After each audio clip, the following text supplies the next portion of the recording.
Around 460,000 patients had to find a new surgery after 134 practices either closed or merged.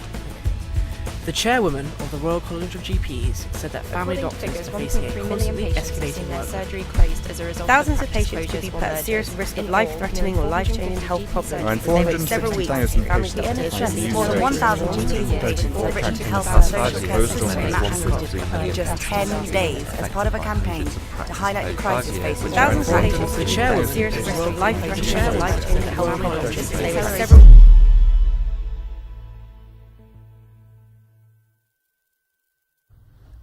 Sobering, I think, looking at those titles. Actually, when you look through the lens of time, and this lens and these headlines are really only a year, and it's quite daunting to realize what's going on within primary care. We've got some big challenges, lots of things to tackle. There's a quote that I've always found incredibly interesting, and I think is a setting for where we're at. The rate of change today is the slowest you will experience. Tomorrow it will be faster, and the pace of change will continue to increase. If those are the headlines of the last year, what's going to happen in the next year? So it's really about change. It's really one of the reasons why we wanted to bring people together to talk about what the practice Rethink really is, what it will mean to this industry, and what it will probably mean to most of you sitting in this room. I'm Mindy Dashner. I am the host for today. I am an entrepreneur. I've been in health tech for over 20 years. I'm delighted to be part of the member and team of Dr. Link. We've got a great team here. And we've got a great audience. In this audience, we have CCGs, decision makers, NHS England, NHS Digital. We've got GPs. We've got senior leaders in health. And we've got, other representatives that represent the media and people that play a vital role in health. Without us all coming together and really focusing on these big issues, we will continue to see headlines like this today. It is important in how we manage demand, and it's important in how we bring primary care and urgent care together. And with that, I have a little bit of housekeeping, and then we're going to kick this event off. So from that, I've been told, hang on, we've got a good agenda. It's a tight agenda. It's a packed agenda. And it's an agenda really where we wanted to bring people that are experts in this field, that are understanding the issues and problems, and to share some of their experience. We don't say we know it all. We're on a journey here, and we're on a journey to get better, and we want to do that together. And so we've got a great audience. We'll move through this agenda fairly quickly. What I do want to say, because whenever we're in a room, can you please turn your mobile phones on silent? Nothing is more distracting to somebody speaking than having a ring. We absolutely welcome photography, but if you could not do the flash, that would be great. We absolutely welcome the straggler coming into the room, who is a colleague of mine and a dear friend. Also, I would like to say that we are not going to take questions during the whole session. We will leave that to the very end where you can come up and talk very directly with people. The people we have on the panel today who are talking today are very approachable, they're very knowledgeable, and they're very willing to share their expertise and opinions. Perhaps so much that you may not get them to stop talking. And if there is a fire, I think we'll all realize there's only two ways out. These two doors. So with that, I'm going to hand it over to a good colleague and an esteemed GP who's been in the field for very, very long, Dr. Jamie Brosh.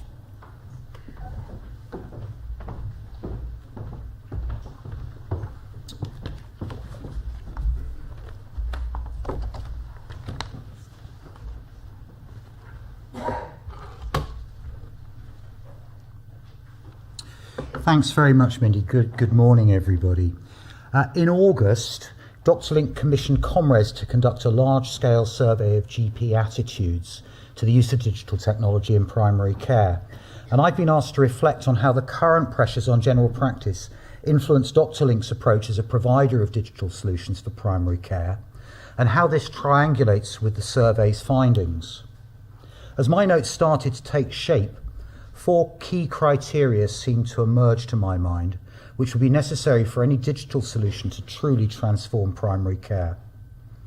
30 years as a Wiltshire GP and 14 years of running out-of-hours services have afforded me a real crow's nest view of primary care. In 1993, when I started as a principal in Chippenham, a Wiltshire market town, things felt very different. GPs had 24-hour responsibility for the care of the patients on their lists. And we had much broader responsibilities, including antenatal and maternity care, minor surgery, and many others. But to offset some of this, it was much easier to refer patients for specialist opinions. Consultants tended to keep complex patients on their books and manage their long-term care. And more often than now, the sickest patients tended to be cared for in hospitals. But most importantly, patient expectation was not fueled by successive governments' insistence that they should not only demand excellent care, but should also expect to receive it at a place and time of their choosing. Public health campaigns and the media are constantly exhorting patients to just check and not to take no for an answer. And all too often that answer is expected today. Further initiatives, such as the implementation of NHS Direct and later NHS 111, far from reducing or diverting demand, tended to reinforce the need to see your GP, often for relatively minor problems. And well-intentioned quality outwork frameworks and targets for patient access never really seem to deliver on their promises, merely adding a further layer of pressure and distraction for GPs. Morale in general practice is at an all-time low. I think there's no question about that. A generation ago, GPs would take 24-hour retirement around the age of 60, but many would then return to part-time clinical practice for another 5 or more years. Now, as soon as they can afford to, a significant number of more senior GPs are retiring at the earliest possible opportunity, never to return. And all that experience is lost to primary care in the NHS for good. The knock-on effect of this is that a much higher proportion of trainee doctors are now deciding to stay in hospital specialities. This is now seen as the easier option. The combination of increased demand and decreased numbers of experienced committed GPs is creating something of a perfect storm for general practice and patients alike. There's no single solution, but to really help, any new way of working must take the pressure off senior clinicians to allow them to move away from firefighting and put them back in control of the services they run. For digital offerings to do this, as described earlier, they must meet a number of key criteria. The first of these is that they must increase efficiency in how patients access the system, ensuring they don't get handed off, but get put on the right track first time, every time. So patients must remain front and centre. Second, and perhaps most importantly, they must enable an increasing proportion of patients to manage their own conditions by fostering a culture of self-care. And it's only if this second criteria is met that clinical time will be saved, enabling clinicians to focus on the patients who really need their time and will benefit from it the most, i.e. the complex, frail, elderly and vulnerable.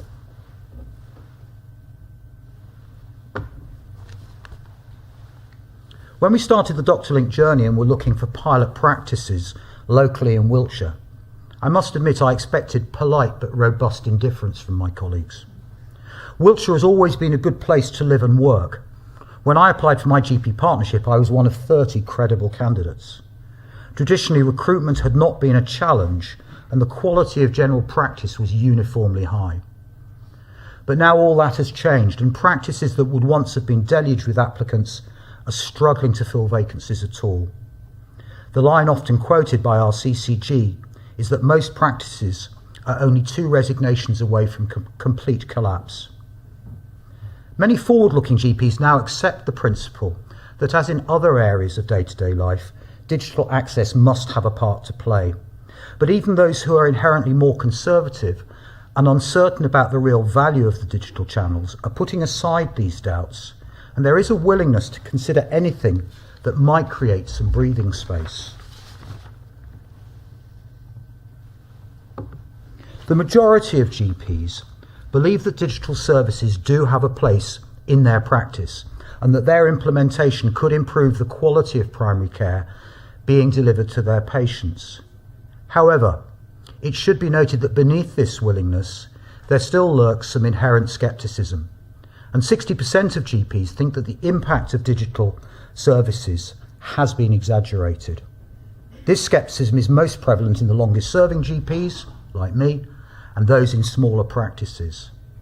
According to Bill Gates, this is probably because, and I quote, "We always overestimate the change that will occur in the next 2 years, but underestimate the change that will occur in the next 10.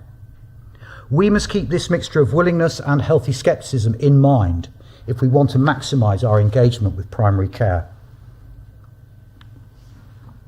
GPs recognise that change is coming. As described, some have mixed feelings about it, but we do have a real window of opportunity to win them over. If this window is not used effectively, it would be very easy to lose that openness for a considerable period of time. Our first shot is generally our best shot, which underlines the third criteria for success. To make the digital transformation that we're proposing, practices need substantial support in implementation and change management. No matter how good our software and our underlying clinical algorithms, which we'll tell you about, unless practices can be turned into champions for digital transformation, patients will be slow to adopt and hesitant GPs will write digital access off like so many failed initiatives of the past.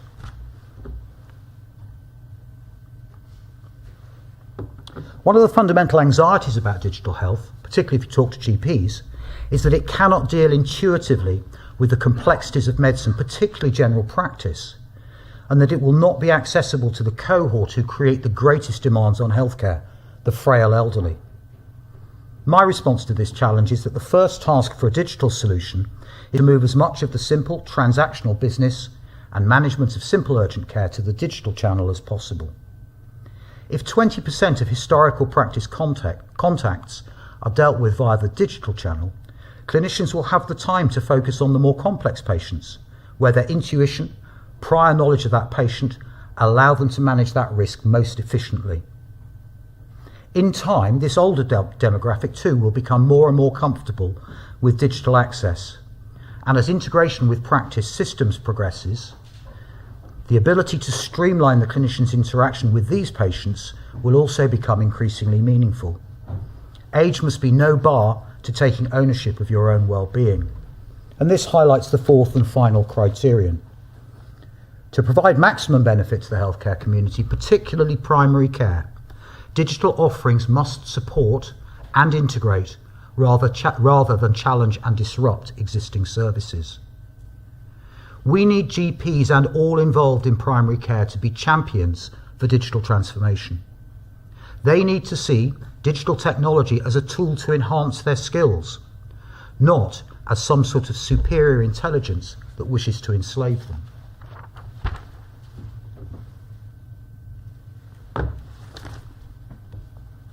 So in summary, the principles that I've highlighted.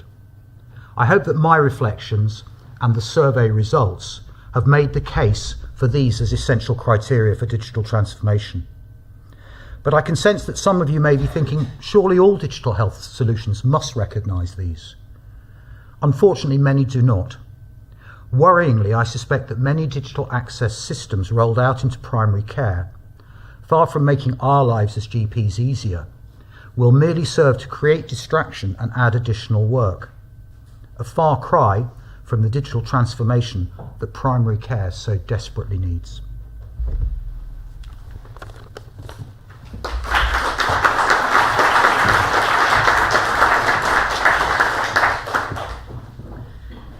Thank you, Jamie. Next up, we've got Andrew. Andrew's from Reform. I'll allow him to give his background and over to you. Thank you. Thank you very much, Mindy. Let me see if this works. There we go. Very glad to be here. Andrew will be Director of Reform, which is a non-party think tank which has been going for around 20 years in Westminster and Whitehall, generating ideas on how to improve the quality of public services and alongside that, their value for money. So we're interested in new ways of delivering public services, many different ideas, and recently lots and lots of technology, because I think the opportunities are very exciting. So a few minutes from me on AI in all of this. One of the things I asked to talk about is what is AI, and I mean that is I'm oh dear. I mean that's quite hard, but it's worth thinking about for a second. Does anybody play chess here, or has anybody played chess? A few people. I find that there's a bit of AI around chess, which sort of helps me to think about the development of the thing.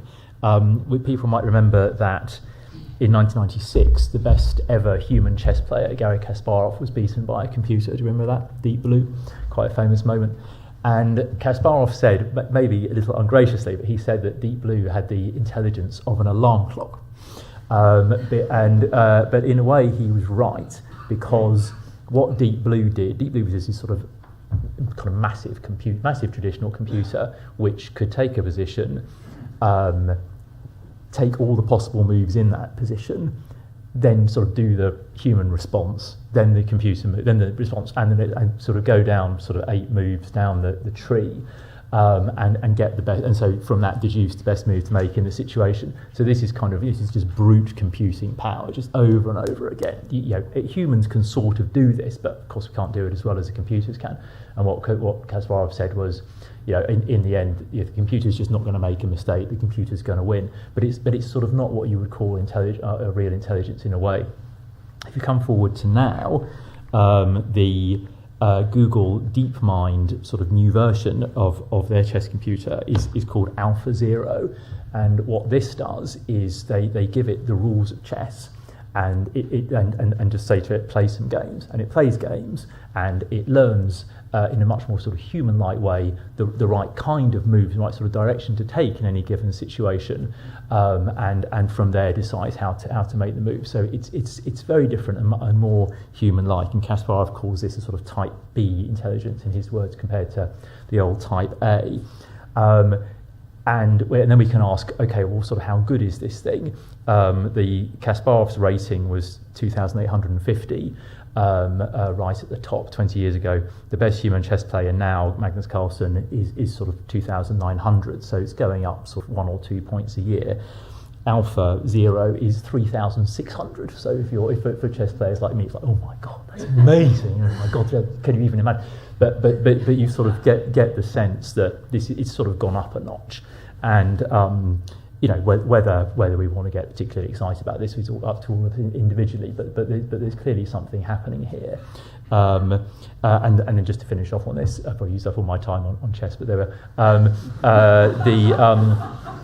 what Kasparov talks about is where he sees this going is what he then calls his Type C, which is where computers use the insights of artificial intelligence to support them in their ideas and decision making. So there's examples of chess players, also Go players, playing the best computers, and the computers make moves and they think, oh god, I'd never have thought of that. Best human player, I'd never have thought of that. It sort of opened my understanding to what's possible in the game. So it's that sense of support, if you like, which is what we were hearing from our first speaker.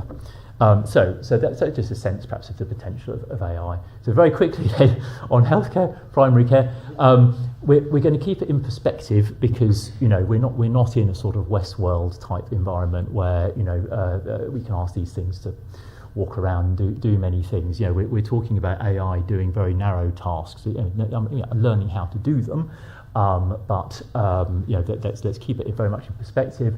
We're not going to invest in technology for its own sake, which perhaps again is a flavour of the first speaker. That would be a mistake, and we can all think of reasons for that. Rather, we're trying to analyse the problems we have in healthcare and other public services and think about then how technology can provide solutions for that. And in the Comres survey at the bottom, I mean, kind of surprise, nearly all GPs think that they should be involved in the design of this, but nevertheless, that is absolutely right. That has to be the starting point, otherwise it's not going to work. What's going on? These are under the headings of the 5-year forward view. So we, for what it's worth, think in the short term, things around kind of efficiency, good management, better administration. I mean, it's not very sexy in a way, but we think this where we might see most of this to begin with. Triage, which I guess is what DocSynLink do, other companies do, is an example of this. We have this in primary care, also recommending people obviously to self-care. Also happens in secondary care, so there's some AI support when trauma patients arrive at hospitals, whether doctors should see them immediately or just delay before treatment. There's some AI support for that. Again, rather unglamorous administrative support, but virtual assistants to do some of the back office stuff. I mean, but it's all time consuming and it's all expensive, so all help is very welcome there.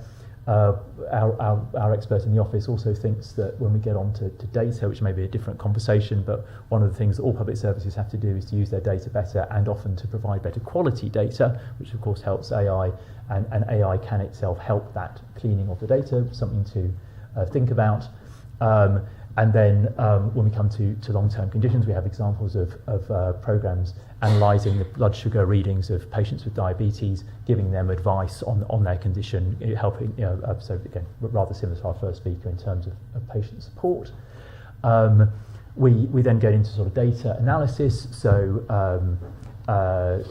people are obviously using a lot of wearables now, not everyone, but some people using wearables 24/7, that can clearly provide data on people's lifestyle, need to exercise, and so on, and then sort of going sort of upper level, of course, data analysis at the population level, CCG level, or STP level, whatever level is needed to identify people at risk to allow the better targeting of resources. That's something we're all used to thinking about.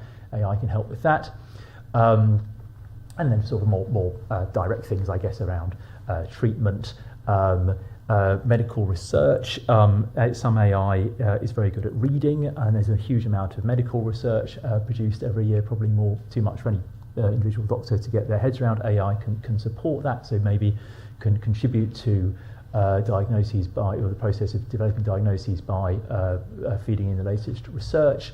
Diagnostic scans, again, something I think we've probably all seen, and then there is the NHS is investing into some apps which is going to provide sort of kinds of cognitive behavioural therapy to support people with anxiety, depression, and so on. So this is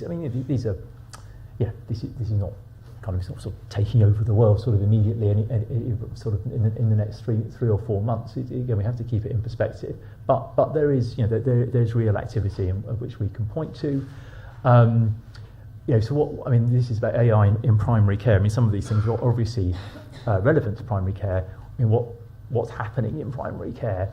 Well, as far as I can see anyway, what policymakers have talked about for a long time is GP practices joining up, moving away from if there ever was a world of just the sort of small practice with covering small populations, that those will start to join up. Whether with secondary care, so becoming proper integrated care operations, or at the very least just with each other in bigger GP groups or federations, often including some urgent care provision. That is happening. Perhaps it could be happening quicker, but it is certainly happening. Does that allow perhaps some of these bigger groups to take advantage of technology? Well, we will see. I would have thought so. In truth, the people in this room may know better than me, but we will see. Just a couple of interesting thoughts in the DocSynLink survey. GPs were asked, should all practices use the same digital triaging service? Just over a third said yes. Just over about a third said, well, we should all be able to choose. The truth is, GPs, I guess, will always be quite independent, and some of them will want to exercise some choice. Maybe in other situations, we'll have regions deciding which platforms to use. I think as long as it's done by merit and in a properly competitive way, if we're talking about the involvement in the private sector, then I think it's, as far as I'm concerned, it's absolutely fine. But we can talk about that. And then just a word on the politics of this, and more generally. There's Mr. Corbyn. There's Mr. Hancock. I've just come back from the two party conferences, and we can talk. I won't go on about that. Though we can talk more about. But I think rather unfortunately, some of the political debate about healthcare, far too much of the political debate about healthcare is about the involvement of the private sector, so-called privatisation. This is all completely misrepresented in my view. I mean, to hear Jeremy Corbyn, I think to hear him speak and some other people speak, no one would know that most GPs are independent practitioners, that every hospital is built by a private firm, and so on and so on. The truth is the NHS is just this sort of big public-private partnership, but the political debate doesn't really talk about that. I suppose in our view at Reform, the next stage of the development of all of this technology in partnership with the NHS, it is going to involve partnership with the private sector. I mean, that's kind of where the fastest development is taking place, and it would be pretty crazy for the NHS to say, no, we're just not going to talk to any of those people. I just think that it's that would be a mistake. So what we need to be thinking about is strong competition. So we want the NHS to take advantage of the variety of companies around them. We want competition in the right way, and I personally think that it would be better to have that slightly rebalanced healthcare debate, political healthcare debate, where we're just asking the question, how can we have the best care, rather than what sector does the provider come from? And it may be that the private sector can help itself here by talking a little bit more confidently about the opportunities that it can bring forward. That's it. Thank you.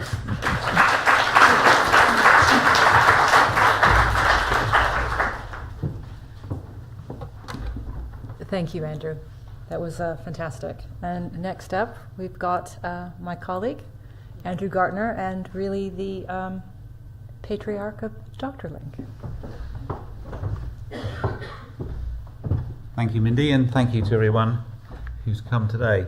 I think first time ever I'm going to have to wear glasses to do a presentation. That's a sign of the times, isn't it? Soon after we announced this event, Matt Hancock very kindly kicked off the debate in public, and we had a massive debate around Babylon versus the NHS app. Jeremy Vine started the debate on Radio 2. So I'm delighted that the public have engaged into the topic today, reimagining the GP practice. I am the exec chair of and co-founder of Dr. Link, and really what I want to do today is give you my thoughts on how we see the world moving forward over the next couple of years. My background is in delivering health services, but I want today to talk about how, by engaging patients in technology, we can reimagine the GP practice. I'm going to focus on technology solutions, but I'm not naive enough to think that there isn't an awful lot we need to think about in terms of process change, people and skills changes. However, I don't have the time really today to pay attention to that, but I do know that the implementation, when we come to the implementation of these solutions, we will be putting a lot of effort in to those sorts of things. So why does the GP practice need reimagining? Well, there are problems for patients and there are problems for clinicians. They're driven by the increase in demand described by Jamie and exacerbated by the shortage of GPs described in the opening video. So you don't need me to tell you that the current system is broken. But can we imagine a different future? What solution do we imagine? Well, we looked at a study carried out by Henry Clay, who's here today, and he did this a few years ago, and he showed that between 25% and 50% of GP appointments were deemed to be unnecessary. We also analysed a lot of data from GP practices, and of course we run a healthcare service for 1 million people, so we're very close to the problems and issues. And we could see that there were many unnecessary consultations. We could see there were many self-managing conditions that were being seen by the clinician. And then we could see patients that needed a different service to that which the practice could provide. And some patients who could have been dealt with without the need for a face-to-face appointment, maybe an online chat with a GP, or maybe an email exchange. We could see that getting patients digitally engaged would really help address these issues. Unfortunately, today in primary care, there's no digital engagement. As a nation, we are proud of the service that the NHS provides and how, to a great extent, it has stood the test of time. But whereas in hospitals, the way the service is delivered is hardly recognisable now, in general practice, there's little change to the model. It's basically call into the GP, arrange an appointment, and then go and see a GP or perhaps a nurse now. If we look at the retail sector, there are some parallels. The big chains like John Lewis, Tesco and Sainsbury's have implemented large-scale digital programs which have changed their business models dramatically. But the corner shops have changed little. And the same is true in the NHS. The corner shops, the 7,000 plus GP practices with little money to invest, have not changed or adapted their model. Other sectors have embraced digital technology to transform their efficiency and to improve their consumer experience. New entrants have sometimes gone further and attempted to disrupt an industry, people like Amazon and Expedia. However, all entrants and all players start with the most common interactions before spreading out into other content and application areas. So banking started with statements and payments. Travel started with booking flights and hotels. Retail started by searching for and buying consumer products. However, if we look at healthcare, it started differently. Healthcare has had a fragmented approach. It's aimed applications at small cohorts of patients. These applications have struggled to get traction because there's been no natural connection to patient, because there's no existing digital platform upon which the specialist app can be added.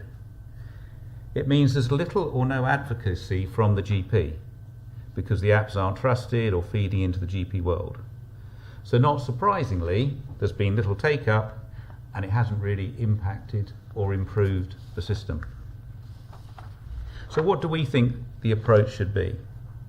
Our approach is completely different, and we have started with the most common transactions: appointments, symptom assessment, repeat prescriptions. These are the volume transactions in a primary care world. 300 million GP appointments per annum and 700 million repeat prescriptions per annum. That is the beating heart of primary care. That's where, if we help improve efficiency, we make a real difference. But this is a complex business to consumer world. We can put some pressure in the system to encourage patients to use the app or the website, but unless we build best-in-class consumer experience, then they won't keep coming back. And some of the transactions we are building break the normal rules. We can't do a symptom assessment in 5 clicks. There has to be an engaging interface and a valuable outcome which brings them back time and time again. And if we build a product which delivers real benefits to the system, then the GPs will start to incent use of the system and we create a virtuous circle.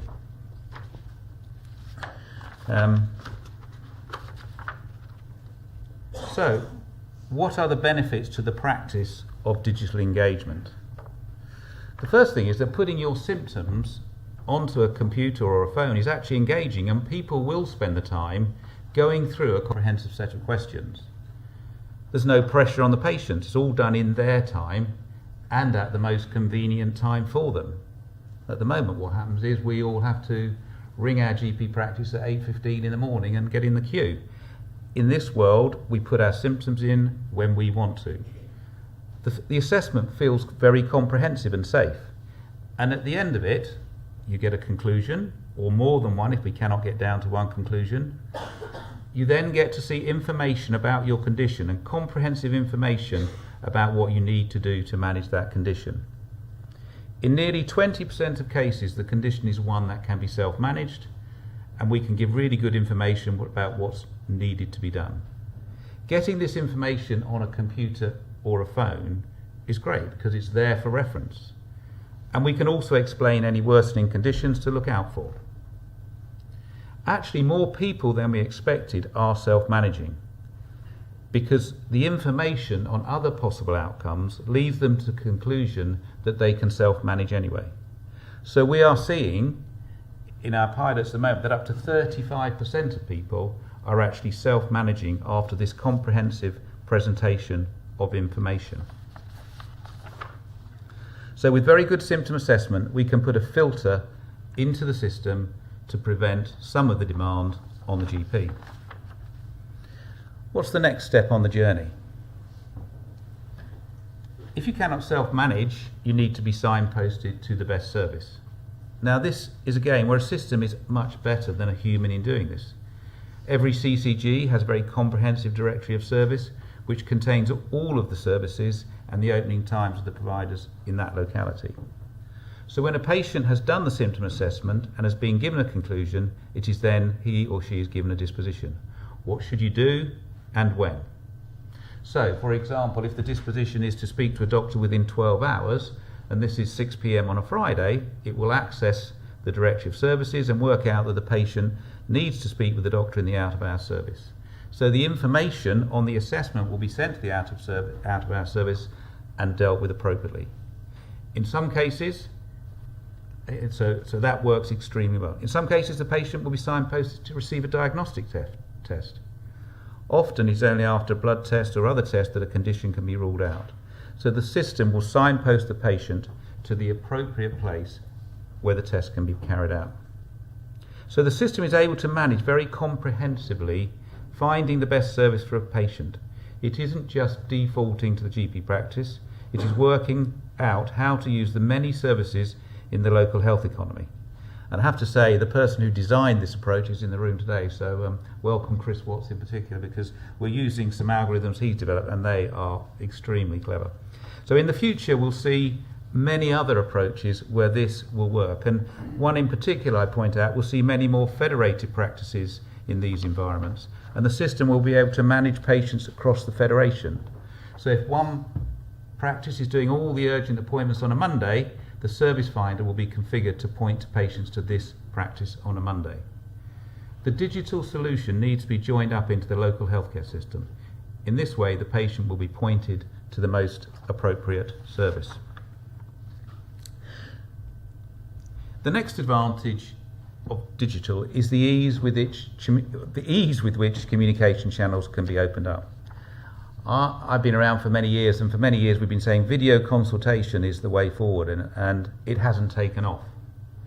But the advantage of this new approach is that new communication channels in this world are there and part of the app, and therefore it is a seamless experience for the patient and the clinician.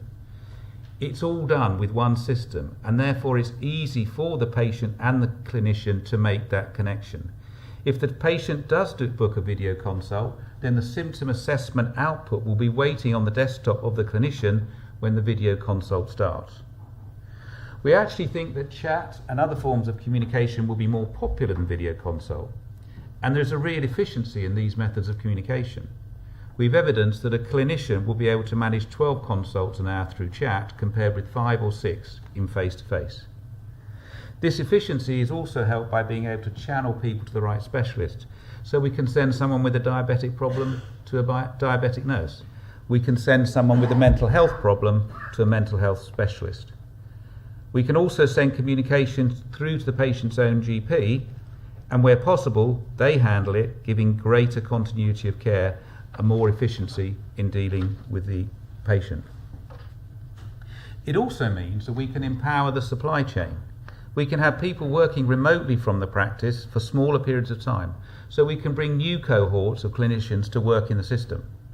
This new omni-channel approach is working very successfully in other industries, and I think it can help us to transform primary care. One thing we found in analysing the data was that something that people working in the system won't be surprised at, but there is a cohort of patients that take up a disproportionate amount of the practice time. 10% take up 44% of appointments, and these 10% on average have 22 appointments, compared with the other 90% who on average have 3 appointments per annum. So if we're really going to alleviate the pressure on the system, we do need to address the needs of the 10%. And when we analysed the characteristics of these 10%, it was clear the common characteristics are indicators of wellness. So the biggest differences were their BMI and their serum C-reactive protein level. These are two indicators of being unhealthy, not being unwell. So there is more work to be done, but it seems clear we have to address the well-being of our patients, not just their acute symptoms. We have to encourage patients into behavioural change programs so that their conditions are improved and not exacerbated by their well-being. So what does the new world look like? The new world is a holistic service which starts off with us understanding our patients, using tools to understand the health and well-being of our patients. They then go through and are assessed. We will have many transactions where people want to put in their symptoms and find a service or book an appointment to get help with their symptoms. But there will need to be a step in the journey where we attempt to get behavioural change. And then we want to analyse the data. We will develop in this sort of ecosystem an awful lot of data about what's going on. So we need really good data analysis. And therefore we get to a system where larger organisations who get digital transformation, they have a total ecosystem in which there is start and finish and measurement. So if we put all of this in, I think I've taken you through a digitally engaged population. And how will that benefit the patients and the GP practices? What are the outcomes from this? Well, I think we've alleviated patient and clinician problems described at the beginning. Primary care will no longer be the bottleneck and the challenging place to work. It will be an oasis of calm in the challenging environment of healthcare delivery. I leave you with my vision of an oasis of calm. Thank you very much.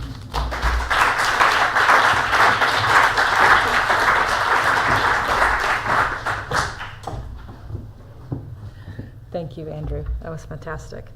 We've got the panelists coming up, so I would like to invite you to come down. One of the things we really wanted to stress in this practice rethink is this really isn't all about what we think. It really is about what the industry thinks. The lessons that are currently being learned and the lessons that will be learned as we move forward in this new future. So with that, we've asked different people to join us on this panel.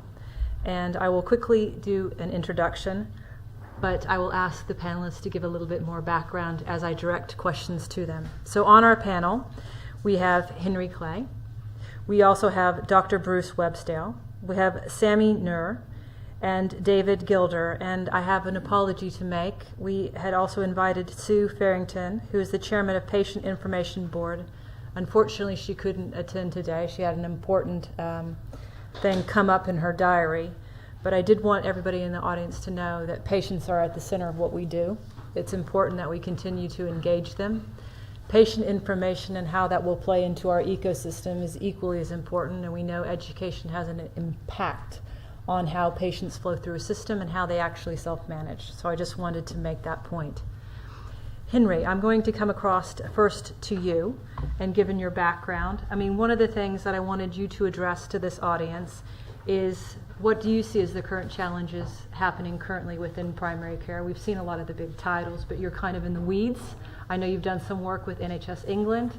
And where do you see digital and helping and alleviating pressure? We by no means think it's the end-all or be-all, but I'd be interested if you could give a bit of your background and address that. So, is this working? In the Primary Care Foundation, we try to look at best practice in primary and urgent care, and to identify it and spread it and promote it. And one of the things that we were asked to do recently by NHS England was a real treat, actually, and a privilege. We were asked to go and look at a number of practices that they thought were doing interesting things around the high impact actions that Robert Varnum had identified. And it was fascinating. I mean, it was interesting in that all of those practices had found things that gave them some hope, which was a good start. Some of them were technology related, some of them were technology related and things that actually, if one asked oneself the question, one might wonder why they hadn't been doing it for a long time. It was use of electronic prescribing and some of those things. But I think it pointed to many of those opportunities, and I think some of the things that Andrew has been talking about in terms of the filtering, in terms of the the signposting, but actually also, I think, in the ability to provide better care to patients. I mean, Andrew referred to the ability to give the information to the patient. We all know that patients often go away wondering what they've been told, and actually to be presented with it on their smartphone so that they can remember what they're supposed to be doing is likely to improve the quality of care that is delivered to that patient. Fantastic. Next up, we've got Dr. Bruce Websdale. I'll allow you to introduce yourself, but one of the reasons we asked Bruce to join us, he's been involved in some aspects of video consultation. I think there's been a lot of headlines over the last probably 6 months or so, Babylon making quite a lot of those, and causing, I think, some worry within the marketplace, some perhaps backlash. But Bruce has been involved in that, and so I'd like, Bruce, you to share some of your experience and background.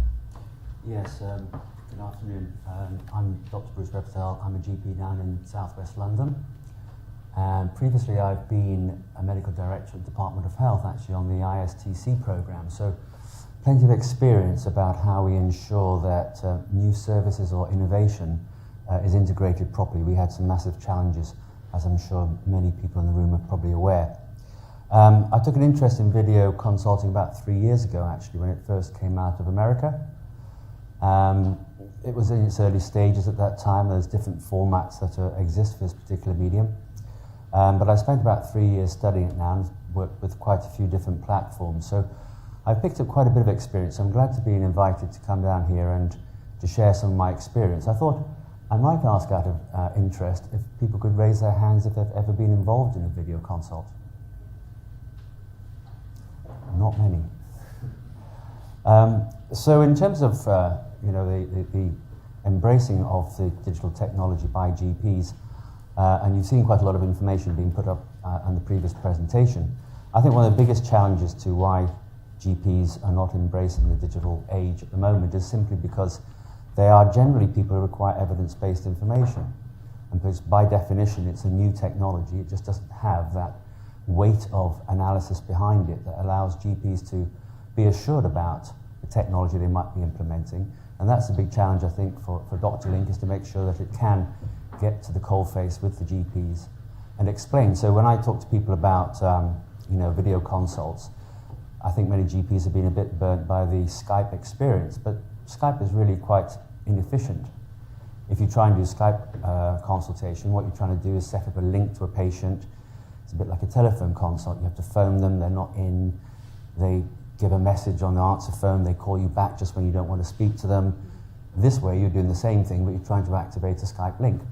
The key thing about the advantage of video consults that's not really appreciated and won't be until we get a chance to demonstrate how they work, i.e. more people in the room would put their hands up, is when you understand that the patients can self-book, they can self-determine if they want to use that medium, they can then book themselves into consultation, and all that I will do is it's a platform around the consultation and the video that actually makes a big difference. So what happens is I have a list of patients on a screen, and if I double click on one area, that launches the consultation. The patient is always at the other end. And I just go down the line, I click to close that one, click to go to the next one, and so on. So the efficiency comes out of the platform as much as it does out of the medium. And I can move on later on perhaps and explain what I think is the benefit also in being able to see your patient and for your patient to see you. But I'll stop there. Thanks, Bruce. Next up, we've got David Gilder. We absolutely wanted to have a pharmacy representation. We see the load on primary care and what pharmacy can do as being a nice handshake to a certain degree. And David, you've got a lot of experience. Why don't you give us a little bit of your background and tell us what's going on with what you're up to? Thank you. Listening to Jamie, I could have just substituted pharmacy in for GP. Morale low at all times, different ways of working required. I've been in pharmacy now for over 25 years. I was with the old Lloyd's Chemist Group, and then I was in charge of the Sainsbury's pharmacy chain. I then came out and then re-entered pharmacy, but as an owner. In troubled times, funding cuts, morale low. But I've now invested my money, and my colleagues have invested their money in a new type of healthcare. And we are going to drastically embrace new technology as part of our platform for going forward. We see the market as it was a couple of years ago. Pharmacy is totally different now, and it will be different in the future. And it's those pharmacy organisations that are lean and have got a blank sheet of paper can now adapt to the modern market. And that's our thesis. So, I've got 23 pharmacies. I'll be looking to double that very, very shortly. I don't have a head office. I've got a board of directors, including myself, and we run remotely. So we invest in the coalface in delivering services. One of the biggest capital elements of our future progress is going to be in technology, and we have earmarked a serious amount of budgetary money for that. Our problem is that, and it comes back to some concept, it's linking in to the system that's there at the moment. Pharmacy is always trying to find a way of enhancing the patient pathway. Sometimes becomes a little bit divorced from what is going on there in the primary care market. So I look at interest with the progress that's being made, the pressures, how to alleviate pressures on GPs and what have you. But there's a very, very good saying, I think, that to support GPs in the healthcare market, you've got to include other elements of the healthcare market. And pharmacy has got so much to offer. And as I say, we're spending money on apps, we're spending money on a digital platform, but am I spending it in the right way? Am I talking to the right people? Yeah, to get that, holistic approach to what is required. And that's from my organisation, one of the strongest elements going forward. Great, thank you, David. And also, we've got Sammy Noor. Sammy, we are delighted to have you on the panel. I would love for you to talk a little bit more. We're in a relationship right now with Southwest London, which Sammy can talk to in more detail. So, Sammy. Yes. So, I think just a brief summary about myself. I'm the primary care transformation lead in Southwest London, STP covering 6 CCGs in Southwest London, approximately 200 practices, rough population of 1.6 million patients. About me prior, I used to be a practice manager, used to head up a federation. I've been in primary care for about 10 years, worked abroad in managing healthcare in various countries in the Middle East and Africa as well. And our main challenge in primary care, as was about 10 years ago, when we were looking at the patient access and accessing appointments in primary care, and we, NHS England worked closely with McKinsey and others, and we tried to analyse how we could improve access to primary care appointments, and we did a few things. We tried to monitor the demand using clickers. That's the level of technology we had at McKinsey. And we, asked receptionists to, try and understand, get more information from the patients as to why they're calling and asking for an appointment. Off the back of that, we tried to introduce new appointments, so individual practices, encouraging them to offer LISs and DESs, opening up practices a bit longer on. We then recently, obviously, with the 5-year forward view, introduced extended access, and we've got colleagues in the room who I've worked extensively with, looking at you, Craig, in trying to implement that. And I believe across London now we've got extended access services across London. Just in South West London, we've got 20,000 additional appointments created on a monthly basis. The problem, however, we still have is managing that demand. So it's, like the M25 extension. We opened up another lane in the motorway. We still have traffic. It's still London's or England's biggest car park. And we still have that same issue, not just in primary, but in urgent care. So one of the things that we asked our practices, and it was reflected in some of the presentations earlier, what are the main benefits when looking at digital? What can we implement to improve primary care and your workload as a practice, but also the patient experience? And that was improve or help us manage our demand, because we're getting, as was mentioned earlier, a lot of patients booking appointments that don't necessarily need to be seen by a GP. And my family, most of them are doctors of some sort or other. None of them are GPs. But we have to remember GPs are consultant grade. You don't walk into a hospital, A&E department, and see, a pediatrician or a consultant or an oncologist. You go through various people, and unfortunately within primary care, you walk in, you call, and you get an appointment with a consultant grade clinician. And that's something that seems a bit off, especially given when you've got 20% potentially of patients that are sitting in front of a clinician don't need to sit in front of that GP.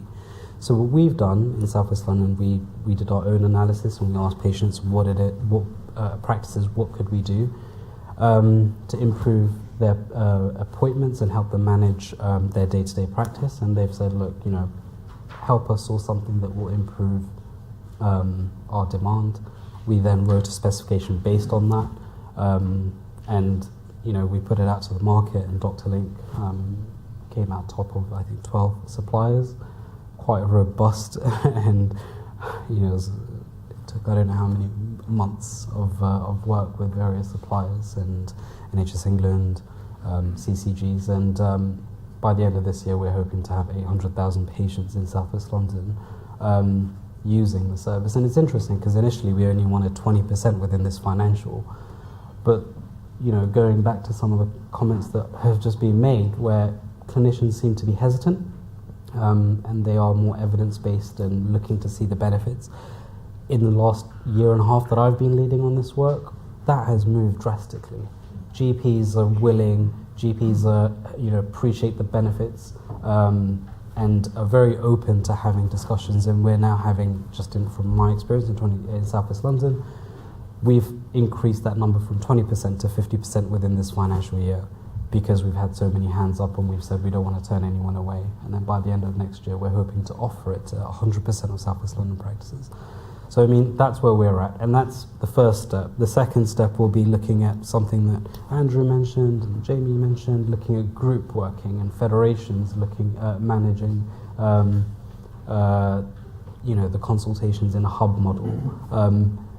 So having that centralized base to stream all appointments and manage that locally, and having a standardized system across, a considerable footprint, so that the offer in your practice is not too dissimilar to what a patient will get down the road in a different practice. And then finally, making sure that's replicated in urgent care, because the benefits in primary care are, we've spoken about, but we have the same challenges in urgent care.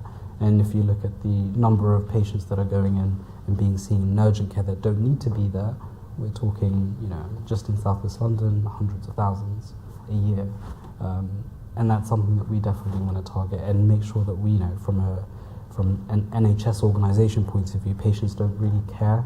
They're not well. I want to get some help. They don't differentiate between primary, urgent, whatever. They just tell me where to go. And I think it's for us to make that process really simple. And that's what we're trying to achieve. Great. I'll go into. No, that's It was me that Mindy was talking about earlier when she said if you get them talking, they won't shut up. So just so you know. You can talk to him later. He'll be here.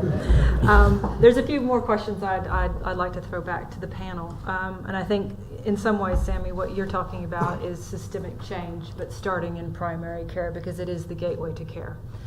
And I guess at Dr. Link, we've always seen primary care and urgent care to be the two sides of the same coin. Same problems, same issues.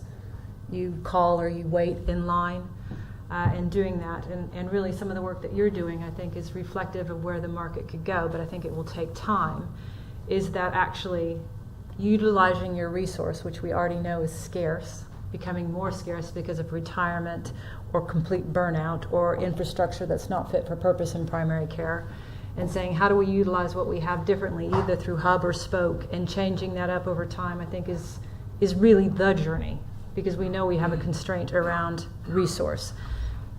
Henry, I know you've been doing some work around transformation. Do you feel like there's an appetite out there at a CCG and a GP level? Do you think they're receptive? Because you cannot make change happen. Change has to happen from within. I'm just interested in your views So on that. I think there's caution, and why wouldn't there be, and why shouldn't there be either? Of course, people don't want to change things until they know they're changing to something that's going to work better. But I think people absolutely recognise that they have to start doing things differently. And I think people will adopt it. If life is easier, why wouldn't you? And I know Dr. Link are working hard at doing that. And that's easier for the GP, for the clinician who's involved. But it's also, and again, you're working on it, if you can make it easier for the patient and make it work for them, then we all know that patients will, water flows downhill, and if it's an easier way of doing things, then patients will do it the next time too. So I think the transition will happen. I think it's important to realise, though, that it will happen at different speeds in different places and in different practices, and that, and going back to the point that Jamie made about the support that's needed, some practices will be up for it to do it relatively quickly. Others, they are struggling to such an extent that they don't have the headroom to even begin to think about some of the changes that are necessary to make as they go through the process. And so those will necessarily just take longer. But that probably, that is the way that it will work. But once people see it working in a practice down the road, they will follow quickly, I think. Yeah, thank you. And Bruce, we are spending a lot of time thinking around how we make things more efficient and kind of looking at the patient journey, but it has to work with the clinicians, otherwise it simply does not work. In your view around some of the video consultation, do you see that as really being able to transform how we utilize resource? One of the things that we're very aware of and we speak a lot about and have debates internally is that we do not know what the future will look like in 5 years. We have views, but we do not have a crystal ball. But one of the things we're also aware of is that federations are forming, things are becoming bigger, scale is becoming bigger, CCGs are being rolled up into SDPs, and eventually the 44 will become 7. But at the same time, the corner shop, as we talked about, and the local practice is still important, and actually through using different technologies like video, you could actually empower them. And I'm just interested in your thoughts on that. I think that one of the issues there is about geographical coverage. The thing about the current systems that are in place and the services are that they're mainly private providers that cover the whole of the country. So I think the important thing is try and make sure that you get a localization and integration of those services rather than a sort of nationalistic picture. There are efficiencies, economies of scale by having a large area covered, but there's a sort of limit to where that becomes slightly dangerous, and we have things like safeguarding issues and so on that can happen if you're talking to somebody in Scotland and you have no idea what the surrounding infrastructure is to support that patient. But in terms of efficiency, as I mentioned earlier on about the fact that these programs, it's more than just the video link that's there. Yes, the video link gives you very good visual cues, both from the patient and I think from the doctor. You're able to pick up really whether a patient is in desperate straits. You can look at some very basic information, breathing rates, things like that, just on a visual cue. What's their colour? Are they sweating? And I think that the patient also receives some sort of visual cue from the clinician. That contact, that eye contact, that rapport that sometimes can be built, does actually make, I think, the consultation much more effective from a GP and from the patient's perspective. So I find that, given the allegations around cherry picking, I'll talk about that in a second, most of the patients I see, I'm probably finalising the outcome with a positive outcome that doesn't require further referral by 85 or 90%. So I'm taking those patients out of some health economy somewhere on this private side. And I'm interested in your talk earlier about how we ought to work more closely with these organisations to find out quite what they're doing and let them be perhaps more integrated and less disruptive. But overall, what tends to find is that when I'm talking to the patient, I'm getting good visual cues and I'm able to make a better decision at the end of the day. So that's extremely helpful. I think the efficiencies out of that is to understand that patients that we see, yes, on the issue of cherry picking, these are patients that are self-selecting. So no one's picking them, they are simply picking themselves. And they're often young people who use the internet, use we talked about chat, we talked about video as well, but usually they're using this format because it's the way that which they communicate. And we're not going to stop that either. And if you think about the picture being 2025, these people who are now 18, 19, are going to be moving up in their age and will still be using that medium. So these people self-select. The fact that they're younger and therefore by definition are fitter just means that we have a slightly easier consultation, but we're taking out, the easier cases. That's the fact. Nobody's got a complicated case that we need to explain to a GP is going to necessarily use this medium. These people depend much more upon the skill set of their GP in the practice. And this is why I think, as Jamie was saying earlier, we can carve out and remove this kind of workload to some extent and leave GPs to focus perhaps more upon those sort of patients that need their direct skills and their examination skills. So I think that the issue at the moment really is about a misunderstanding, and we talked about why the private provision is actually accelerating away from the NHS is because of the misinformation about all the outcomes that might happen. Will it create more workload? I get 5 to 10 case summaries into my practice every week, which is about 2 hours work that's being carried out by a third-party organisation at no cost to me. So in some ways we have to sort of understand where these systems are linking together and where they're not. And it's about as integrated as perhaps any of the other services. I've found the current organisation is pretty good at sending information. Private GPs and private GP organisations hardly ever send that information. These organisations have obviously been told, I think with a big stick from the CQC, that they need to do this, and they are all pretty much adhering to that policy. So I get quite a bit of information. What I do with it varies, but we are getting some integration, but it's not anything more than an email that lets us know about a certain patient. And sometimes, we can be making quite drastic decisions in our consultations, perhaps, that need to be highlighted. A better way would be to have coded data that could then enter into the GP system and make them quite aware of what has happened and also any prescribing that's happened as a result of it. Thank you. I'm conscious of time, so I'm going to have to cut my two questions short to both David and to Sammy, and I want to thank the panel. We're trying to stick to time. But one thing I would say with the pharmacy, and we are very much aware of the ecosystem and the ability to just ship demand is very reliant on a strong pharmacy partner. And some of the work that we're doing with that actually will be on a CCG level, and it will be down to how they look at their directory of services and profile that, and profile the type of services that pharmacy has. Because once we have a better profiling of, do they actually have flu vaccinations? Do they actually take phlebotomy and drugs? Is this a way to load some of that activity where you see a stronger coupling? Because I know some of the feedback that I've had, David, from pharmacy is that you're a willing partner, you're just not getting a lot of the throughput, which it feels like you would agree with that. Yes. Yeah. And Sammy will be here later. One of the things I wanted to say that we want to endorse as much as possible is that change happens when people share best practice, when new models happen, when you challenge or do different things. And it isn't really down to us, it's down to people championing and us being able to say, hey, we think they have a good model and we would like other people to hear about their model. Or hey, we think they're doing fantastic work in DOS and they're doing it differently in profiling. We want to join those people up. We want people to talk and not make the same mistakes. Or learn from each other, and let's learn faster. Let's learn faster. So thank you for the panel. They'll all be here. Please talk to them post the session.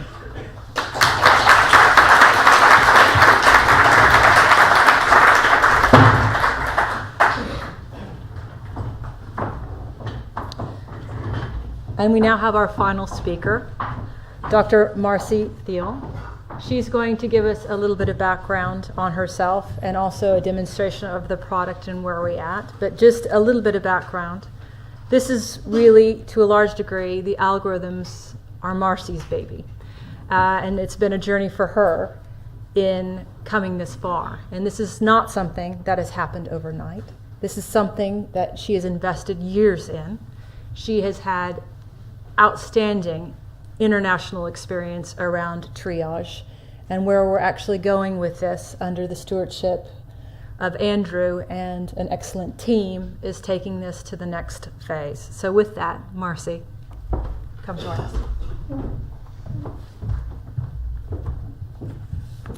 Thank you, Mindy. That was very nice of you.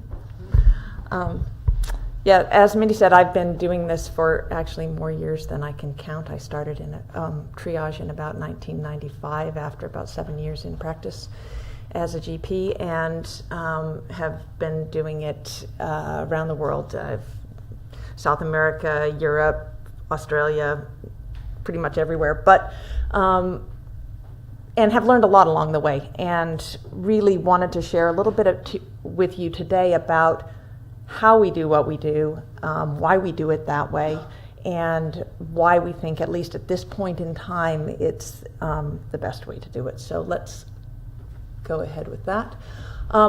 First, I wanted to talk to you about why these algorithms are safe, because ultimately at the beginning of this whole process, you have to say, is this going to be safe for patients? And I think that's just critical in my mind. So I'm going to go through how we create these and how we test them a little bit with you, so that you can get a sense of what we do, why we do what we do. So first of all, we have a format for creating these, and what we do is to think about this in terms of Bayesian logic. Now, you may not know what Bayesian logic is, but you actually do know what it is if you think about the game of 20 questions. Okay, everybody knows what the game of 20 questions is. You're trying to think of anything, and somebody thinks of something, and you're trying to guess what it is. And what you do is you go through a process of exclusion. People's first question is usually, is it animate? So if they say yes, then you've ruled out the whole inanimate world. And that process of exclusion and figuring out the probability that it isn't something is the process that we use. And I'll get to how we do that in a minute. Let me go through the other points first. First of all, we use physician authors to author these algorithms, and we use non-physicians to help us test them and do all sorts of things, but we do use physician authors who are very experienced in doing triage and working in our methodology, that have been doing it for decades. We have an independent expert review panel that looks at all of these, and I'm not sure if there are others that do this, but ever since I started doing this in 1995, we've always created the algorithms in-house using our physicians, and then we have an independent review panel of GPs here in the UK, where we do it. In other countries, we have GPs there that do it. We also bring in specialists for certain things, and they actually do a review of these algorithms. In particular, they do a lot of scenario testing of them. So they will say, okay, I'm going to, we don't tell them what scenarios to test. I'm going to think of someone with meningitis, and I'm going to test a case scenario of that. So they go through that kind of testing, and every time we make changes and we release those algorithms, they go through that kind of testing. We also then regression test them against all of the scenarios we've had in the past, to make sure that they're still giving us the right answers. The other thing is that we do our ongoing reviews, and I'll talk a little bit about how we do those, where we review and we revise those algorithms to make sure that they stay up to date and that we can try and improve them. And then we are, as far as I know, the only triage system that indemnifies its customers, and we've done that since we started with these algorithms in 2001. They were written originally for use online in the UK. We have used them. They form the basis of the Mayo Clinic triage algorithms, and they also have been used in other countries. But those we have been indemnified since the beginning, or we've indemnified our customers since the beginning for that, and we've never had a bad outcome, at least that I'm aware of. So I think that says something. So when we prepare to build an algorithm, the first thing you have to do, and this is actually really important, is that you have to say, what is the population that's going to be using these algorithms? Because if you look at something like NHS Pathways, for example, those were originally developed for use for people calling 911, or 999, sorry. So they were originally developed for a population that was calling an ambulance. That's a very, very different population than a GP population, a population who thinks they need to go in to see their GP, or that thinks out of hours they might have a problem. 111 is designed if you don't think you need an ambulance. Okay, so that the population, the pre-test probability for any of you who are sort of scientific in that term, and understand that phrase, the pre-test probability of something being present is very different if you think you might need an ambulance versus if you think you just need to go see your GP. And so the first thing we do is to determine the population. Then we look at all the possible causes. So if your primary chief complaint is cough, then there are a number of possible causes that can present with cough. And we say, okay, what are all the possible causes that can present with cough? And then we talk about, how likely that is. Now, we don't put an actual percentage on it. What we generally do is to say this is a common problem. This is a very rare problem. And then we say, how bad is it if you miss it? Because it might be a rare problem. It might be, it might be very serious. It could be cancer, possible cancer. But the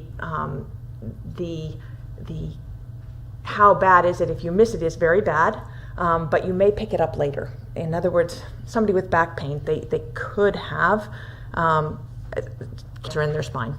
But if they've only had back pain for a week and they don't have red flags, you're probably not going to deal with that until later. So we think of all these things first. We determine the impact of it, and then what level of care does it need if we can't exclude it?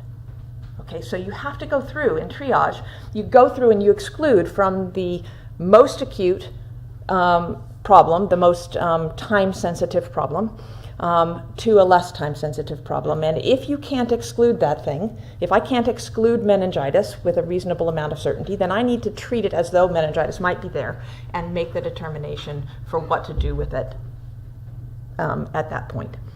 And that, in reality, it doesn't matter whether you have AI or whether you have extremely learning AI, whatever it is that you have, it doesn't make any difference. At the end of the day, all an AI can do is spit out the probability of something being present. And human beings, doctors, people who have experience, have to decide what threshold you're going to accept for that. Because I can't tell you with 100% certainty that anything is not present. There's got to be a threshold at which you're going to accept that, and that threshold is going to be really different depending on whether you are if you're an African nation who, for instance, might not have the resources that a developed nation has, for example, you might accept a very different threshold there for when you're going to send somebody in or when you're going to see somebody. So it's never going to get rid of needing people to be involved in this. So as I said, we systematically exclude the possible causes. We do internal scenario testing after we build or after we revise an algorithm. We do a NICE review to make sure that it's consistent with NICE guidance. We have our external scenario testing, and then after all of that, we launch the algorithm or we put it out as a revision. In looking at our revisions, so what kind of data do we use? Because we're very data-driven. So we can gain user satisfaction. So for instance, in the Suffolk 111 pilot that we did, we asked them if they would recommend it to family and friends. We use the usual NHS question for that, and we can look at different algorithms and compare the satisfaction in that and see where there are issues there. Provider and CCG satisfaction, we get input back from the GP practices if they find a problem or they have a concern, and we can look into those as part of our review. We look at any kind of safety issues that might come up or any safety concerns that might come up. Any new NICE guidance we also use up to date to help us with our reviews and making sure that we are completely up to date. Good name. And then the regression testing that I talked about after we make our modifications, and our external reviewers also give us a lot of feedback. So what I'm going to do is I'm going to run you through two patients. I'm just going to, we chose some relatively short scenarios so they wouldn't take too long, but run you through a couple of patients just to show you how the system works. We did pre-record it, me going through it beforehand, so I will try and keep up with the recording.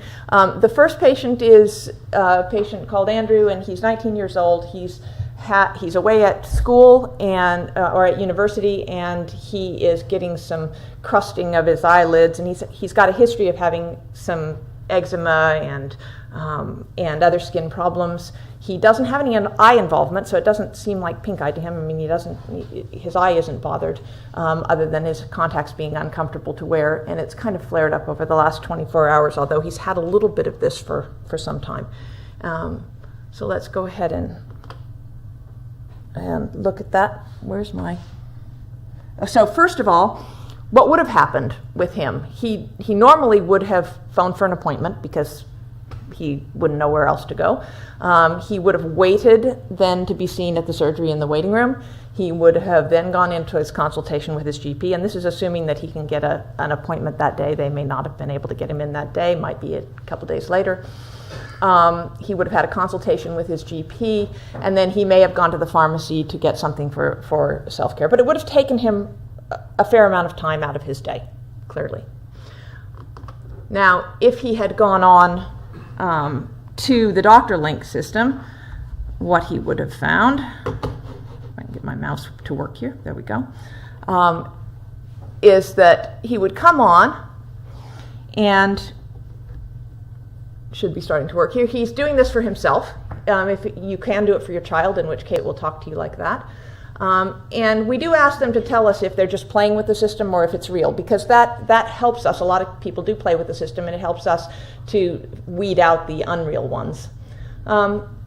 So he's worried about an injury, which includes bites, stings, burn. Oh, sorry, that's the second one. It's an illness or other problem here. And in this case, he's going to look down this list of the most common problems and choose eye or vision problem. Other problem is at the bottom if it's not one of the most common problems. This is an interesting question. We have two questions that we screen to decide if we're sending them through the emergency sepsis loop. One of them is this one: are you feeling ill, unwell, distressed, acting or thinking strangely? The second one, do they have a fever? And he doesn't have either of those, so we can be confident that we don't have to send him through that. So this one, which of these apply? And he could choose multiple ones of these. This is a multiple select question, but in this particular case, it's an eyelid or eyelash problem here. And so he's going to click on continue. And so what kind of problem are you having? Again, can choose more than one, and in this particular case, he'll read through those, and the one that really jumps out at him as being the problem is the one that he's going to get, that my cursor will get to in a minute, which is the burning, itching, crusting, flaking, or swelling of the eyelids, particularly near the edges. That one seems to fit him the best. And now I need to make sure that he is not immunocompromised. He doesn't have a weakened immune system. And if he's answered this before, in a triage before, it's going to put a little star by that to tell him he's answered that before like that. And so what you see here is that this gives him his results, and it's a self-care recommendation. And we do tell them why we recommend this. So the thing that we think may be present is swollen or inflamed eyelids, possible blepharitis, which is we always put the clinical name in parentheses there so that if the doctor can see it and they know what it is. And then they can read some more about that. And we've actually, there are going to be links to NHS choices in here that have just been implemented and are being put in this month. So all of them will have links to the NHS choices and all of the information on that. You've also got safeguarding always here on when to contact the doctor if they're not getting better, or if something else, if they get worsening symptoms, what to do. So we always have the safeguarding information in there that's specific to each of them. And then what we also have is information on what they should do now, so how to take care of themselves. And I will click on that in a moment here. But what that does is allow them to see all the self-care information that they need. So you can see we tell them exactly how to take care of that at home and how to resolve it. And if that doesn't work, then of course we've got the safeguarding saying if you have used this and it's not working, then go in to see your GP. And if you can see down at the bottom there, recommended places to seek treatment. So if they need a pharmacy, so in some of these we say like various eye cleaning solutions and eye wipes are available, ask your pharmacist to help find one. So if they need to go into the pharmacy, they can do that and get information on that. So that's an example of a self-care assessment that they now can just do in a couple of minutes on their phone, and they don't have to go through that whole go to the doctor, wait in the waiting room, be seen, etc. Let me just go on here. I would say on average about 10% of patients Sorry. that came in to see a GP could have been managed by another healthcare professional. Before we had Dr. Link, our patients were booking their own appointments. We didn't triage at the desk, so patients were able to phone up and book an appointment, and it was a case of first come, first served, where patients can book their own appointments willy-nilly, and we have absolutely no control over why they're coming in. It does put pressure on the system, so effectively we run out of appointments. It's just that simple. You need to have some control. Whilst we have Dr. Link, it means that the patients who really need to be seen by a GP can have access to a GP. And those patients who don't necessarily need GP treatment or assessment can be seen by another healthcare professional or a pharmacist if that's appropriate. Her. I believe that she is actually in the audience. There we go. So this is Emmy Butcher. She is a managing partner at Beversbrook Medical Center, and they have implemented Dr. Link, and I'm sure she'd be happy to answer questions at the break. And I've got a couple more clips with her giving information on their experience at Beversbrook in implementing Dr. Link as well. So we will get to those in just a moment. So the second person is Anne. She's 55 years old. She was up in the attic cleaning it out, and that's where she thinks she got a bite on her neck. It was a couple of days ago, and it's been getting worse. She hurts to touch. She couldn't really see it because it's on the back of her neck, but when she looked at it, it looked like that. She's having some trouble turning her neck. It's uncomfortable.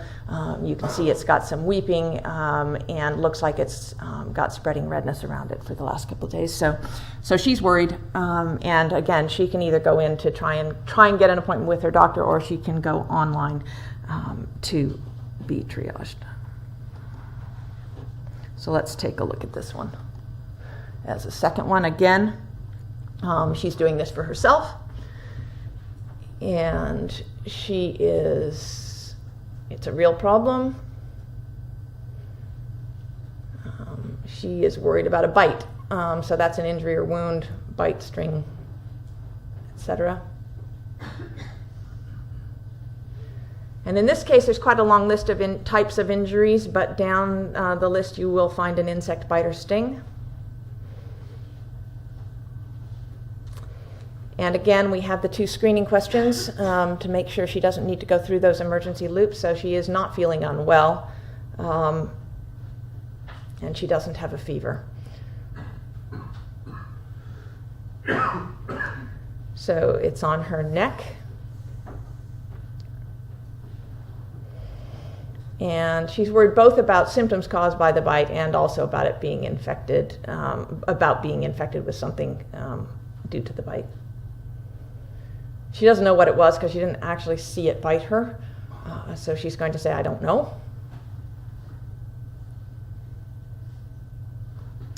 And we ask this because obviously the UK doesn't have poisonous things, but other places do. So if she was not traveling, then we need to know that. And we need to know if it's red or warm or swollen, painful. Yes, it is. And it's causing her trouble moving her neck, so we're going to say yes, it's a problem.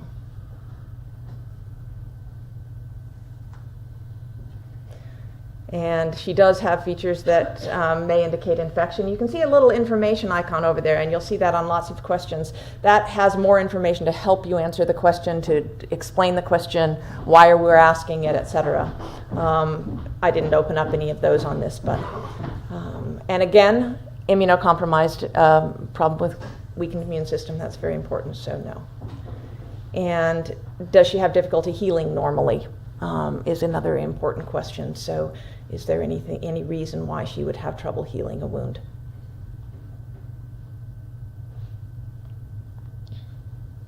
Okay.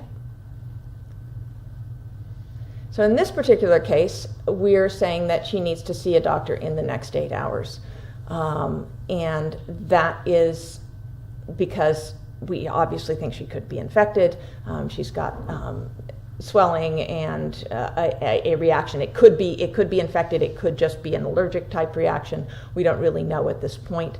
But she can request an appointment right there, which she can book her own, or it can go into, it can be sent into the doctor's office, and the doctors can call back and book the appointment. That is a configurable item, so doctors can choose which one they want. You can see there's additional information there on the insect bite.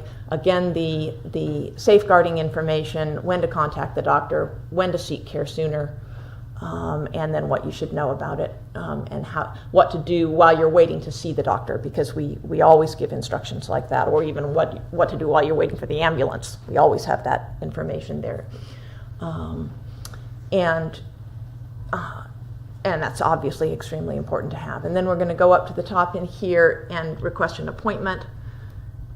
And in this particular case, you'll see that we've got booking an appointment here, that the doctors have enabled that. So we'll go ahead and say, yes, we want to see somebody. And choose the time that we want to see them.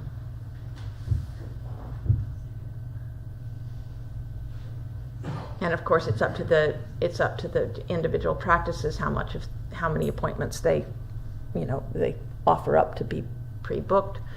So we'll go ahead and book that, and it sends her a confirmation after that.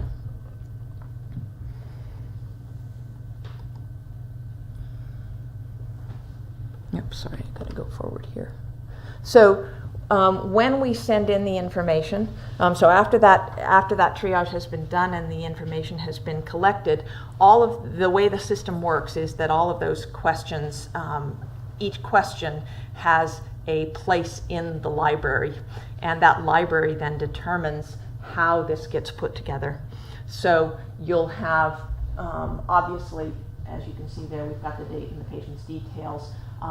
We also, this is just an excerpt of it, but we'll have the chief complaint, and then the history of current illness and the answers that they gave. We have any medical history on that.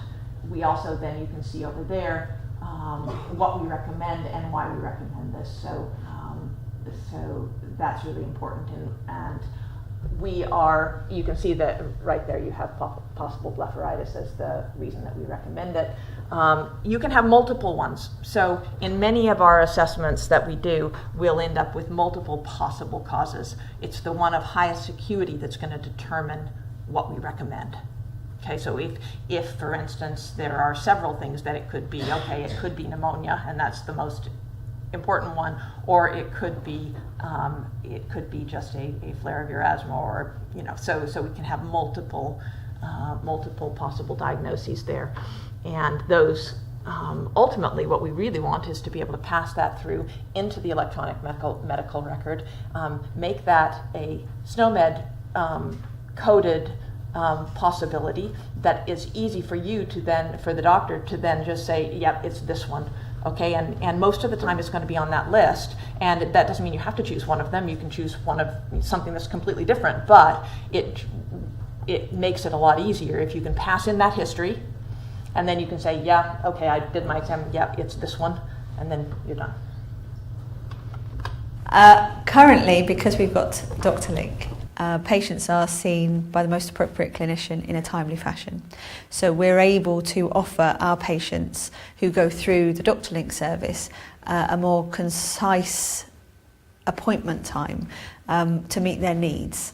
So what happens at the moment is a patient will fill out their Dr. Link summary, will receive a disposition back with it, which is like a summary of needs.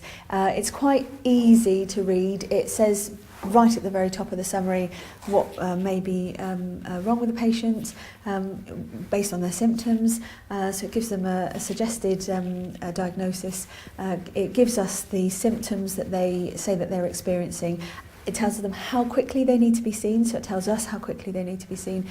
And that the summary helps us to identify who is the most appropriate clinician for them to see. So if they come through and say, for example, it says that they have an insect bite, we would then signpost them to the triage nurse, which they can see on the same day, and the triage nurse would then assess them, and if they needed further intervention through a GP or something along those lines, then they would be able to get it through the system.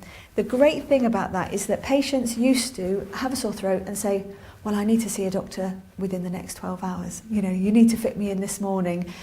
Now Dr. Link gives us a little bit more time because it says, actually, you can either manage these symptoms at home, you need to be seen within this certain time frame, you know, that could be anything within an hour to 3 days to 2 weeks.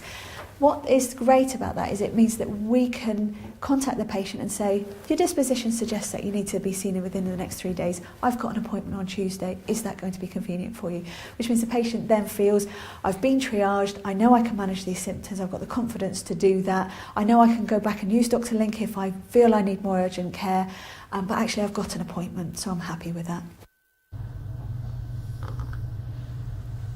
So the last thing that we're going to talk about is just out of hours, because this is really important. I mean, primary care doesn't stop at 5 o'clock. People don't stop getting sick at 5 o'clock on Friday. So the system will, this same person with the insect bite, if it was out of hours, or it was going to be out of hours, so it literally looks ahead and says, okay, I've got 8 hours, need to be seen in the next 8 hours, where are the places that they could be seen? If it can wait 3 days, then it knows that it can wait until the GP's open, so it's going to show the GP.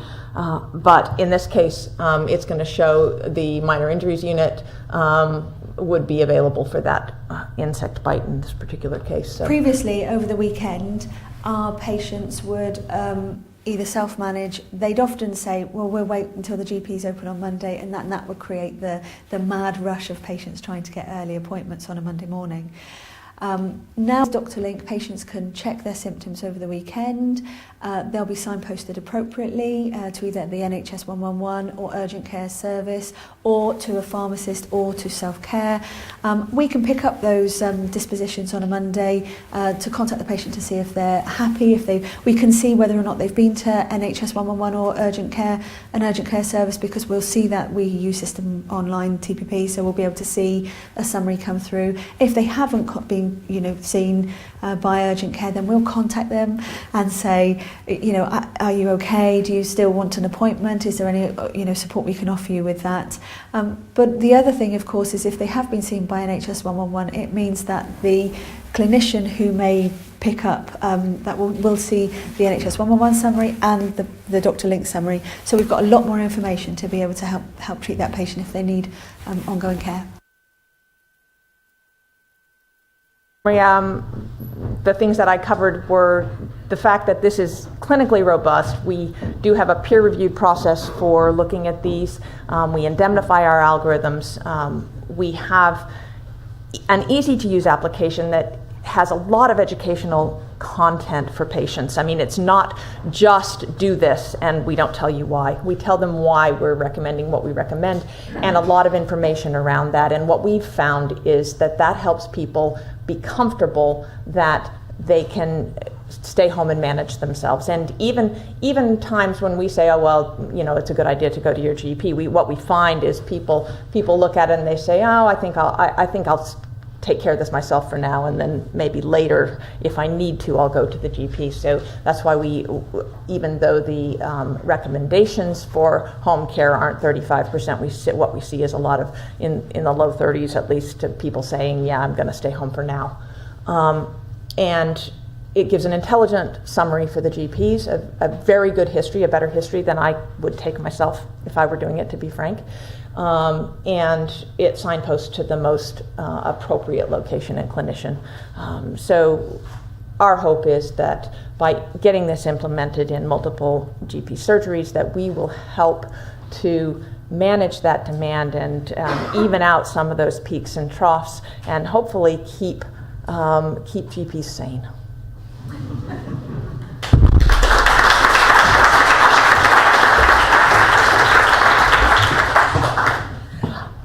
I am conscious that we have run over time. I'm a stickler for time, so I appreciate your patience. I guess really, and I'm going to keep this very, very short, what we really are all about is saying to make change in the market that we're in, and we know we do need change, it is around collaboration and partnership. It's vital. We need to continue learning. We also recognize that primary care is, it's the gateway. We want to embrace that. We want to celebrate that, and we want to give tools that allow the system to move across as it should. And I also think here's an important point. Digital triage is for the whole system. You have primary care, you have urgent care, but most recently it's just been in the press, A&E, and how they need to triage and book into that. One digital system being able to cover the system within like a Southwest London creates not just efficiencies for primary care, it creates system, economic benefit for the CCG and the SDP, and that is potentially enormous in what it can do. And I guess also transformation will not be top down. It will happen, as Henry said, regionally, locally. That's where change will happen. And ultimately, data drives everything. Perhaps not as well as it should within the NHS right now, perhaps not as well as it should within primary care or other areas, but the data coming out of this will say, how do I reshape my services? What's fit for purpose? How do I use my resources better? What service do I not have that if I did have could actually save the system money? And with that, this is really the headlines we want in the future, not the ones we started with, which were a little bit doom and gloom. But ultimately, this is where we want. We want, A&E rates to drop. We know the winter crisis is an everyday crisis is a terrible headline. It's a terrible thing that needs to be solved.